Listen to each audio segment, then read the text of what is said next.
Damaged, a virtual love story written by author W.Griffin. Chapter 2, Michael Du Bois. I haven't gotten around to asking Karen to marry me because 9 years ago, I made one of the biggest mistakes of my life. I was hanging out with a couple of my friends from back home.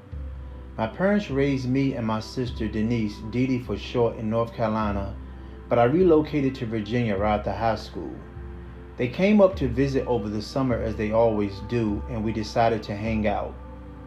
Karen and I had only been dating for about 3 years at the time, but we already had Kevin, who is everything to me because I was determined to be a father early in life so my children would be grown before I got old.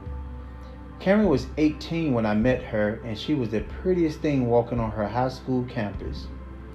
I worked part-time at her school while trying to get my degree at a local college here in Virginia.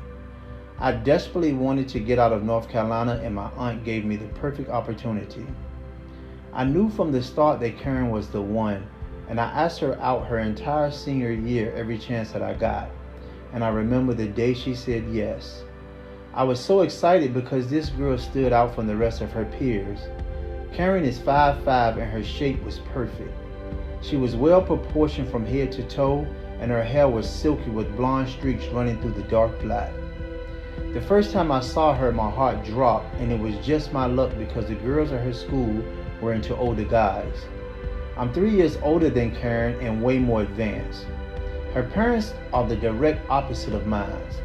My father cheated on my mother every chance that he got, and he always instilled in me to keep a side piece because you never know when the one you're with was going to walk out, and you have to be prepared when she does.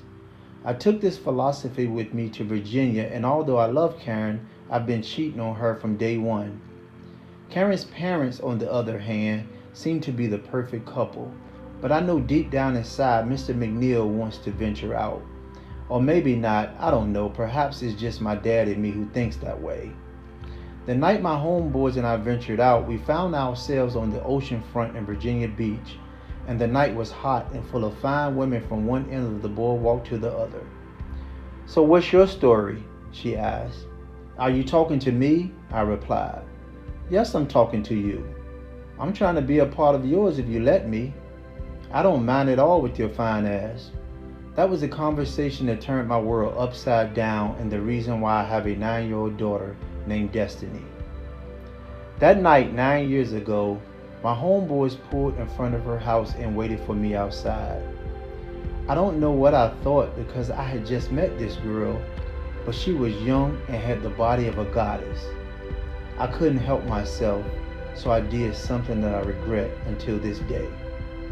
I had unprotected sex with Jade.